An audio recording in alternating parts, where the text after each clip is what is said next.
Hello everyone, आप सब कैसे हैं। मैं उम्मीद करता हूं कि बहुत अच्छे होंगे और अपनी पढ़ाई को बहुत अच्छे से कर रहे होंगे। मैं आकाश कुमार बढ़ाना आईसीटी वर्चुअल क्लासरूम में आपका बहुत बहुत स्वागत करता हूं मेरे प्यारे बच्चों। जैसा आपको पता है मेरे प्यारे बच्चों, बेसिकली हमारी आपका जो है 10th क्लास है और 10th क्लास में हम लोग आपका देखेंगे सोशल साइंस और चैप्टर नंबर 2 हमारा चल रहा था। इसमें भारतीय अर्थव्यवस्था के क्षेत्र, तो हम प्राइमरी, सेकेंडरी और टर्सरी तीनों क्षेत्रों को हम लोग आपका देख चुके हैं। कौन कौन सी क्रिया विधि आती हैं, जीडीपी में क्या योगदान है, हम तीनों क्षेत्रों की तुलना कैसे करते हैं आपस में, फाइनल गुड्स, अंतिम वस्तुएं, मध्यवर्ती वस्तुएं कौन सी होती हैं, इन सभी की गणना हम लोग इसमें कर चुके हैं। इन सारी गणनाओं को हम लोग आपका देख चुके हैं और प्राथमिक द्वितीयक क्षेत्र क्या है इन पर भी हम लोग आपका बात कर चुके हैं। इन्हीं को हम सब आपका हिस्से में विघन रूप में आपका देख लीजिए। ठीक, इन्हीं को देखकर पीछे देखा। फिर इस तरह से रोजगार की हिस्सेदारी हम लोगों ने देखा कि कितनी, किस तरह से, कहां पर, कौन सा क्षेत्र प्राइमरी, सेकेंडरी और टर्सरी आपका रोजगार दे रहा है। तो कितने बच्चे ऐसे हैं जिन्होंने घर जाकर रिवीजन किया है? किसी का कोई डाउट, कोई क्वेरी है, मुझसे पूछ लीजिए बच्चों, फिर आगे बढ़े।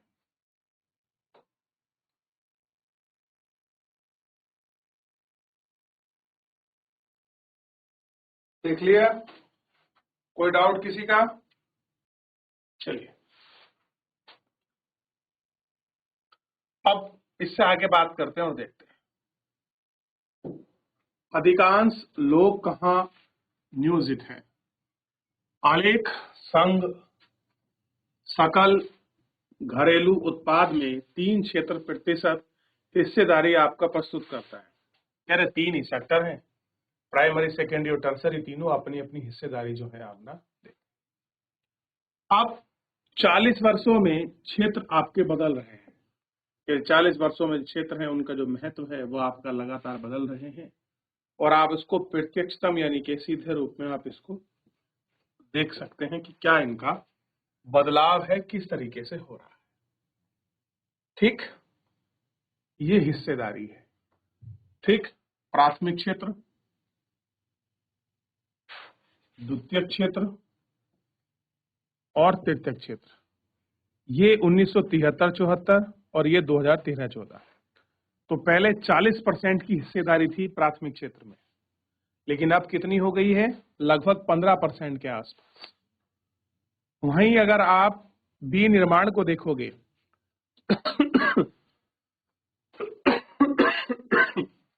तो ये 50 से 55% या 52% के बीच का था, लेकिन आज वर्तमान में 35 पर हो गई है। वहीं अगर आप देखिए, सबसे ज्यादा ग्राफ अगर किसी का बढ़ा है, अगर ये दोनों कम हुए तो ग्राफ किसका बढ़ा है? तो ग्राफ आपका जो हमारा तृतीयक क्षेत्र है, जो थर्ड वाला क्षेत्र है, इसका बढ़ा है। तृतीयक क्षेत्र का इसका बढ़ा है, तृतीयक क्षेत्र। भारत के संदर्भ में उल्लेखित तथ्य, सकल घरेलू उत्पाद यानी कि इसी को हम कहते हैं जीडीपी में 3 क्षेत्रों की हिस्सेदारी में परिवर्तन हुआ है। फिर भी रोजगार एक ऐसा परिवर्तन नहीं हुआ है। 3 वर्ष 1977-78 में एवं 2017-18 में और 2003 में 3 क्षेत्र रोजगार की हिस्सेदारी दिखती हैं, जिन्हें आज हम आपका प्राथमिक क्षेत्र का सबसे बड़ा नियोक्ता मानते हैं। ठीक, ये हमको देखना है कि किस तरीके से हमने उनको सबसे बड़े सेक्टर के रूप में देखा है। वही कहानी, प्राइमरी, सेकेंडरी और अब जो आपका टर्सरी, ये 44%, इस टाइम 71%, उस जमाने में 11%, ये 25, अब ये पहले 18 था, अब ये कितना हो गया? 31। तो लगातार अब भी कौन सा बढ़ रहा है? थर्ड सेक्टर ही बढ़ रहा है रोजगार देने के लिए। यानी कि आज के समय में अगर आप रोजगार की बात करोगे तो रोजगार में आपका तृतीयक क्षेत्र सबसे ऊपर है। ये ध्यान रखिए, कैसा है? तृतीयक क्षेत्र सबसे ऊपर रहा है।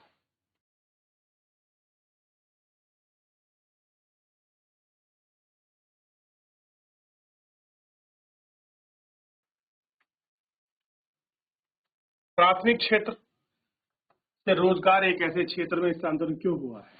इसका कारण है कि द्वितीयक और तृतीयक क्षेत्र में रोजगार पर्याप्त अवसर का सर्जन नहीं हुआ है। यद्यपि अवधि में वस्तुओं का औद्योगिक उत्पादन में 3 गुना से ज्यादा वृद्धि हुई, परंतु औद्योगिक रोजगार में लगभग 3 गुना ही वृद्धि हुई है। तृतीय क्षेत्र पर यह बात लागू होती है। सेवा क्षेत्र में उत्पादन आपका 14 गुना हुई है, परंतु रोजगार में 5 गुना से कम। ठीक, परिमाणतः देश में आधे से अधिक श्रमिक प्राथमिक क्षेत्र और मुख्यतः कृषि के काम कर रहे हैं, जिसका सकल घरेलू उत्पाद में योगदान लगभग 1/6 भाग है। तुलना में द्वितीयक एवं तृतीयक क्षेत्र का सकल घरेलू उत्पाद का बाकी हिस्सा है, परंतु ये कम लोगों को ही रोजगार प्रदान करता है।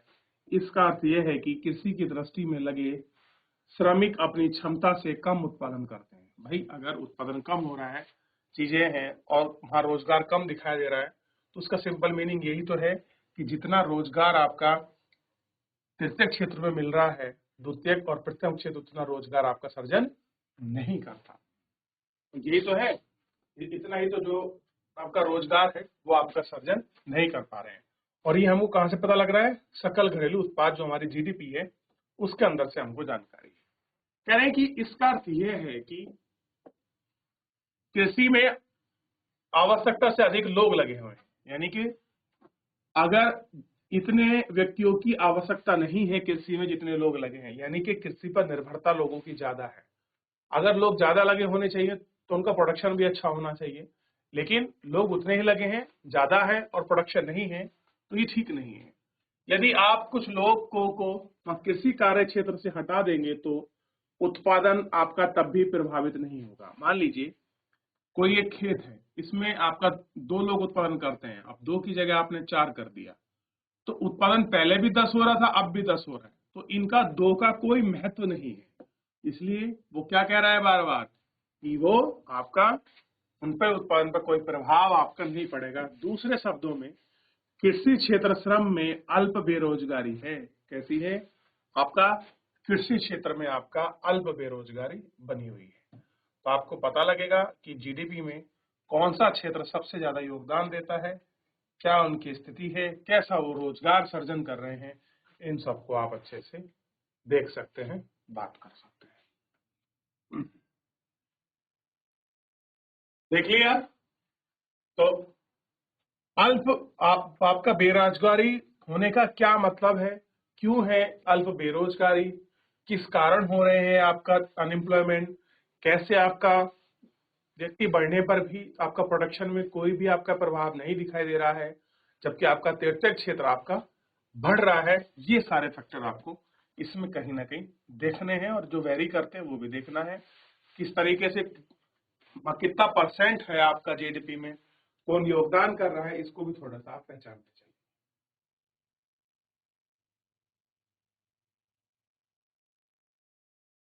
चलिए।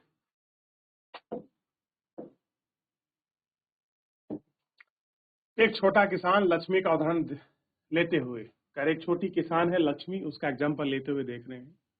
उसके पास 2 हेक्टर असिंचित भूमि है, यानी कि उसके पास 2 हेक्टर की भूमि है जिस पर सिंचाई की सुविधा आपकी पर्याप्त नहीं है, इसलिए हमने क्या कहा उसको? असिंचित भूमि हमने उसको कह दिया। सिंचाई के लिए केवल वर्षा पर ही निर्भर है, और उसको अगर आपका इरिगेशन करना है तो किस पर है? वर्षा पर।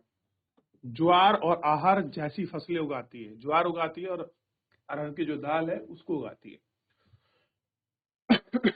उसके परिवार में 5 सदस्य हैं, भूमि पर वर्ष भर काम करते हैं क्योंकि उन्हें कहीं और रोजगार उपलब्ध नहीं है। अब उनका मजबूरी है कि उन्हें अपने खेतों में ही वर्ष भर काम करना पड़ेगा और उनको रोजगार नहीं है। आप देखेंगे कि प्रत्येक व्यक्ति काम कर रहे हैं, कोई बेकार नहीं है, परंतु वास्तव में श्रम प्रयास विभाजित है। प्रत्येक व्यक्ति कुछ काम कर रहे हैं, परंतु किसी को भी पूर्ण रोजगार प्राप्त नहीं है। यह अल्प बेरोजगारी की स्थिति है जहां प्रत्यक्ष रूप से लोग काम कर रहे हैं, लेकिन सभी अपनी क्षमता से कम काम करते हैं। इस प्रकार अल्प बेरोजगारी छिपी हुई है, यानी कि सभी लोग अपनी क्षमता से जब कम काम करेंगे तो वहां क्या बना रहेगा? अल्प बेरोजगारी। क्योंकि उन लोगों को बेरोजगारी जिनके पास है कोई रोजगार नहीं है, कैसा है, कोई रोजगार नहीं है और वह बेकार बैठे हैं। अलग से खुली बेरोजगारी इसलिए प्रच्छन्न बेरोजगारी भी कहा जाता है। यानी कि प्रच्छन्न बेरोजगारी कैसा है, खुली बेरोजगारी का ही एक प्रकार है। यानी कि लोग ज्यादा लगे हैं और जरूरत कम की है, ठीक, और पर्याप्त आपका क्या नहीं है, रोजगार ना मिल पाने के कारण ऐसा होता है। तो इसको देखिए फिर आपको समझ आएगा क्या है अल्प, ठीक। ये कंडीशन हुई अल्प बेरोजगार की। यानी कि अल्प बेरोजगार क्या है, छिपी हुई है, क्योंकि इसमें उन लोगों को बेरोजगार जिनके पास कोई रोजगार आपका नहीं है, बेकार बैठे हैं, ऐसे लोग कैसे हो गए, आपका बेरोजगारी कंडीशन में आ गए। अब देखिए, अब मान लेते हैं कि एक भूस्वामी सुखराम है, कोई हम जैसा ही किसान है, भूस्वामी मतलब जिसके पास जमीन है उसी को हम भूस्वामी कहते हैं। भाई जो व्यक्ति आपका जमीन वाला होगा आप उसी को तो भूस्वामी कहोगे। भू मतलब होता है जमीन, जिसके पास जमीन है, जो जमीन का मालिक है, वो ही भूस्वामी है। अपनी जमीन पर काम करने के लिए लक्ष्मी के परिवार के एक या दो सदस्यों को भाड़े पर लेता है। अब देखिए, भाड़े का मतलब होता है आप किसी व्यक्ति को दिन के काम कराने के लिए कुछ वेतन पर आप लेते हैं कि भाई 2 दिन का काम है, आप हमारे साथ चलिए, जो भी आपका काम का आपकी मेहनत बनेगी हम उसका पैसा आपको पे कर देंगे, ठीक। अब लक्ष्मी के परिवार मजदूरी के द्वारा कुछ अतिरिक्त आय होती है। बहुत सारे खेतिहार किसान ऐसे हैं जिनके पास जमीन है, वो अपने खाने के लिए उत्पादन या तो अपनी खेती से करते हैं, और अगर पर्याप्त नहीं है वो आपका खेतिहार श्रमिक है, यानी कि वो खेतों में ही काम करते हैं और वहां से अपना वर्ष भर का खाना भोजन उत्पादन की व्यवस्था भी कर लेते हैं। पिछले बहुत सारे चैप्टरों में आपने पढ़ा होगा, तो आप उनसे परिचित होंगे किस तरह से वो अपना भोजन वहां इकट्ठा करते हैं। चूंकि आपके छोटे से भूखंड पर काम करने के लिए 5 लोगों की जरूरत नहीं है, अतः 2 लोग ही जाने से कृषि उत्पादन प्रभावित नहीं होता है।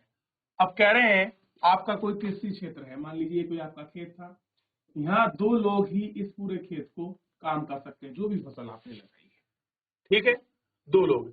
अब आपने 2 की जगह कितना कर दिया, 5 लगा दिया, यानी कि 3 लोगों की आपने वृद्धि कर दी। कह रहे 5 लोगों की जरूरत ही नहीं थी, अगर 2 लोग ही काम चल सकते थे, इन 5 की कोई जरूरत ही नहीं थी, 2 लोग ही काम कर सकते थे, अतः दोनों लोगों के चलाए गए कृषि उत्पादन प्रभाव, लोगों के चले जाने से कृषि उत्पादन प्रभावित नहीं हुआ। मेन है, अगर आपका 2 लोगों में भी 10 कुंटल उत्पादन हो रहा था और 5 लोगों में भी 10 हो रहा था, यानी कि 2 से 5 होने के बाद भी अगर यहां भी कोई फर्क नहीं पड़ा, मान लीजिए यहां पहले आपका 10 था और अब भी 10 हो रहा है और यहां कोई फर्क नहीं पड़ता, तो क्या फायदा। ये लोगों को बढ़ाने पर भी अगर प्रोडक्शन नहीं बढ़ रहा है तो क्या क्या कोई आपका फायदा है ऐसे लोगों को लगाने का। तो दिए गए उदाहरण में 2 सदस्य किसी कारखाने में काम कर सकते हैं, एक बार फिर परिवार की कमाई में वृद्धि होगी, वे लोग अपनी भूमि से पहले जैसा उत्पादन कर रहे हैं, सेम ही प्रोडक्शन है, कोई अंतर नहीं है, कोई फर्क नहीं है, जितना प्रोडक्शन होना चाहिए था वो उतना ही हो रहा है। 10 कुंटल पहले हो रहा था, मान लीजिए अब भी 10 कुंटल हो रहा है, तो परिवार के सदस्य बढ़ाकर कोई फायदा नहीं है। ऐसे में बोलते हैं छिपी हुई बेरोजगारी, प्रच्छन्न बेरोजगारी। अब जितने लोगों को जरूरत नहीं थी उससे ज्यादा लोग काम कर रहे हैं और प्रोडक्शन उतना ही हो रहा है, उत्पादन में कोई फर्क आपका नहीं पड़ रहा है। तो ऐसे भी आप बहुत बार आपका देखते हैं, 2 हेक्टेयर भूमि है, 5 व्यक्ति लगे हुए हैं, जबकि 2 व्यक्ति ही उतना उत्पादन कर सकते हैं जितना 5 कर रहे हैं। क्यों ना 3 व्यक्तियों को अगर कोई दूसरा और काम किया जाए, वो आपका दैनिक हार आपका श्रमिक हो जाए, या कहीं पर जाके किसी प्रकार का कोई काम करें, तो उनको अच्छा वेतन मिलेगा और जो उनकी आर्थिक स्थिति को सुधारने में भी मदद आपका करेगा। क्लियर है?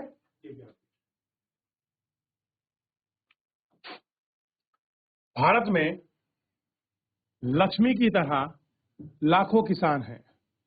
इसका अर्थ है कि यदि आप लोग कृषि क्षेत्र से हटकर उन्हें कहीं और समुचित रोजगार उपलब्ध करा देते हैं, मान लीजिए लक्ष्मी जैसा कोई आपका किसान है और आप उसको कृषि से हटाकर आपने दूसरी जगह उसको रोजगार दे दिया, एम्प्लॉयमेंट दे दिया कि चलिए आज से आप डोने पत्तल बनाएंगे, आप पैकिंग का काम करेंगे, तो कृषि उत्पादन पर बुरा प्रभाव नहीं पड़ेगा। ऐसा नहीं कृषि पट हो जाएगी। आपने किसी व्यक्ति को उठाकर दूसरी जगह आपका सेटल कर दिया तो एग्रीकल्चर इज नो इफेक्ट, तो कृषि उत्पादन में बुरा प्रभाव नहीं पड़ेगा। कोई अन्य रोजगार वहां करने से लोगों की आय से परिवार में कुल आय में वृद्धि होगी, यानी कि जो उनकी टोटल इनकम है वो आपका निरंतर बढ़ेगी, ना कि कम होगी। भाई एग्रीकल्चर में उनका प्रोडक्शन हो रहा था, मान लीजिए 100 रुपए का वो कर पा रहे थे, लेकिन अब वो लेबर कर कर कहीं काम कर कर आपका 200 रुपए भी कमा पा रहे हैं, तो उनके लिए ज्यादा अच्छा है। और ऐसा नहीं कि किसी को फर्क पड़ जाएगा, उसको कोई और व्यक्ति भी कर सकता है। क्लियर है? वो इसकी बात कर रहे हैं। ठीक, चलिए अब बात करते हैं अल्प बेरोजगार। अल्प मतलब, अब बेरोजगारी बेरोजगारी होती है, अल्प क्या है? तो पढ़ते हैं कुछ लोगों को अल्प बेरोजगार होते हैं, जिनको वर्ष के कुछ ही महीनों में, या जो आपके खेतिहर श्रमिक हैं, उन्हें किसी विशेष मौसम में ही जब काम मिलता है तो हम उनको कहते हैं अल्प बेरोजगार। देखिए, दूसरे क्षेत्रों में भी हो सकता है। शहरों में सेवा क्षेत्र में हजारों अभी अनियमित श्रमिक है, यानी कि अनऑर्गेनाइज सेक्टर में लोग काम कर रहे हैं, जो कि दैनिक रोजगार की तलाश करते हैं। वे प्लम्बर, पेंट, मरम्मत का कार्य रोजगार करते हैं।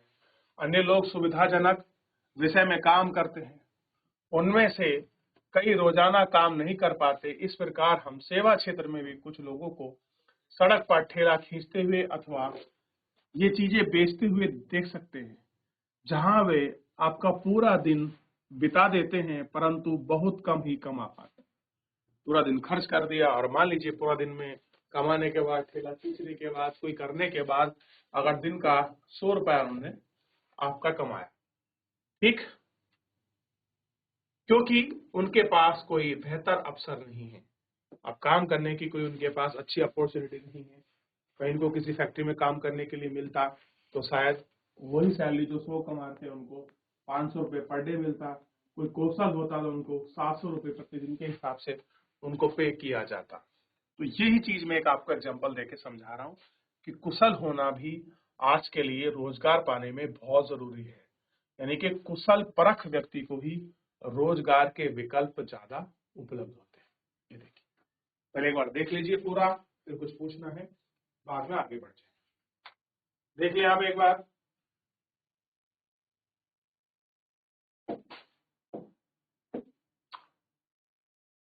आओ अब इन पर विचार करें। आलेख 2 और 3 पर दिए गए आंकड़ों का प्रयोग कर सारणी को पूरित करें। नीचे दिए गए चीजों को उत्तर दीजिए और देखिए, कह रहे हैं कि सकल घरेलू उत्पाद और रोजगार प्राथमिक क्षेत्र की हिस्सेदारी। पहली बात तो आपको देखना है सकल घरेलू उत्पाद में 1973-74 में प्राथमिक क्षेत्र का कितना हिस्सा था, यहाँ कितना और यहाँ कितना, यहाँ रोजगार का, यहाँ रोजगार का, यहाँ रोजगार।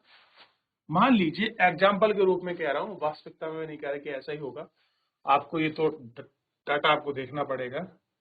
ऐसे मानिए यहाँ पर आपका लगभग 60% पॉपुलेशन थी और ये रोजगार आपका 75% योगदान कर रहा था।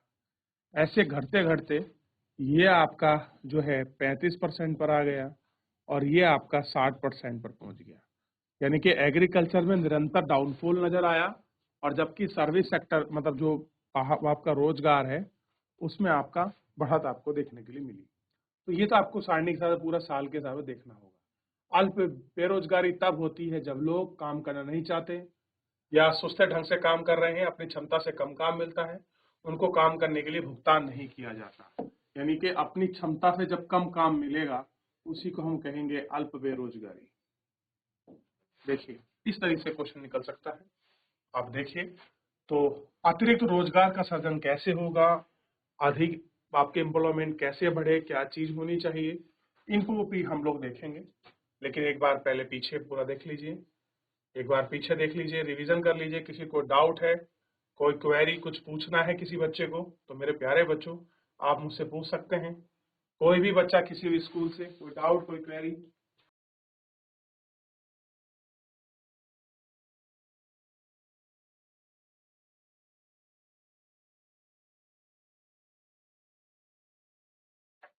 चलिए आगे बढ़े। अतिरिक्त रोजगार का सृजन कैसे करें। चर्चा में हम देख सकते हैं कि कृषि क्षेत्र में अल्प बेरोजगार की गंभीर स्थिति बनी हुई है। कुछ लोग हैं जो बिल्कुल रोजगार नहीं मिलता है। लोगों के लिए रोजगार की वृद्धि कैसे की जाती है, हम कुछ तरीकों को देख सकते हैं। हम लक्ष्मी और उसके 2 हेक्टेयर असंचित भूमि का उदाहरण लेते हैं। उसके परिवार के पास भूमि सिंचित हेतु हुए भी कुएं का निर्माण करने के लिए कुछ सरकारी मुद्रा व्यय कर सकती हैं, बैंक ऋण ले सकते हैं।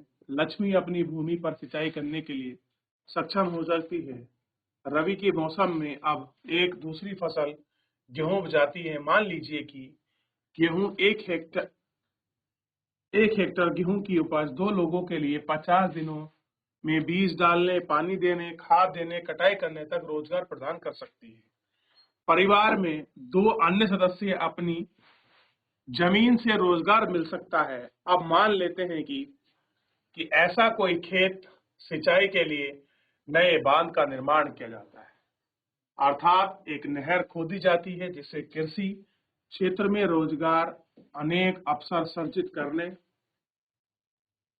और अल्प बेरोजगार क्षेत्र में समस्या अपने सामने कम की जाए। यानी कि कृषि के अलावा अब मान लीजिए सिंचाई के लिए आपकी नहर खोदी या बांध बन रहा है, तो बहुत सारे लोग वहां आएंगे नहर खोदने के लिए। काम कृषि का हो रहा है, लोग उसमें रोजगार पाएंगे और अल्प बेरोजगारी की समस्या अपने आप कम हो जाएगी। यानी कि अल्प बेरोजगारी काम कम मिलने से उत्पन्न होती है। अगर प्रॉपर काम मिलता रहेगा तो बेरोजगारी कैसी हो जाएगी, कम हो जाएगी।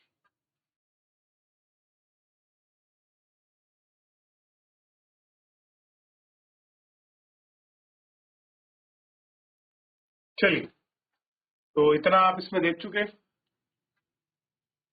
आगे बढ़ते हैं। खैर, आप मान लेते हैं कि लक्ष्मी और दूसरे किसान पहले की तुलना में अधिक उत्पादन करते हैं और कुछ उत्पादक बेचने की आवश्यकता होगी, इसलिए उन्हें अपना उत्पाद नजदीकी शहर में ले जाने की आवश्यकता हो सकती है। यदि भी सरकारी परिवहन और फसल के भंडारण अथवा बेहतर ग्रामीण सड़कों के निर्माण पर कुछ पैसा निवेश करती है, तो छोटे ट्रक बस सब जगह पहुंच सकते हैं। अब अगर ग्रामीण क्षेत्रों में रोड बनी होगी, तो वहां अगर लोगों ने, भाई पैसा निवेश करने का मतलब क्या है, सरकार ने अगर वहां रोड बनाने में पैसा खर्च किया होगा तो निवेश ही कर रही है। फसल का भंडारण किया होगा, अगर वहाँ कोल्ड स्टोरेज होते या सरकार का कोई ट्रेड, आपकी सरकारी बस होती, तो वो अपने जो उनकी फसल है उसको बेचने के लिए वो शहर ले जा सकते थे आराम से। अब देखिए, तो कुछ छोटे ट्रक सब जगह पहुंच जाते हैं। इस तरीके से लक्ष्मी जैसे अनेक किसान अब पानी सुविधा उपलब्ध कराते हैं, फसलों की उपज और विक्रय कर सकते हैं। कार्य से केवल किसान को ही उपलब्ध रोजगार उपलब्ध नहीं होते, बल्कि परिवहन और व्यापार जैसी अनेक सेवा में लगे लोग भी रोजगार प्राप्त करते हैं। यानी केवल एग्रीकल्चर सेक्टर नहीं है, और बहुत सारे ऐसे सेक्टर हैं जहां पर लोग आपका रोजगार को प्राप्त करते हैं। देख लिया रोजगार के अन्य सेक्टर। चलिए, तो बच्चों फिलहाल जो है अभी के लिए इतना ही, तो हम इसको शेष करेंगे नेक्स्ट लेक्चर में। तब तक आप एक बार इसको रिवीजन करिए, पढ़िए। मिलते हैं नेक्स्ट लेक्चर में। धन्यवाद।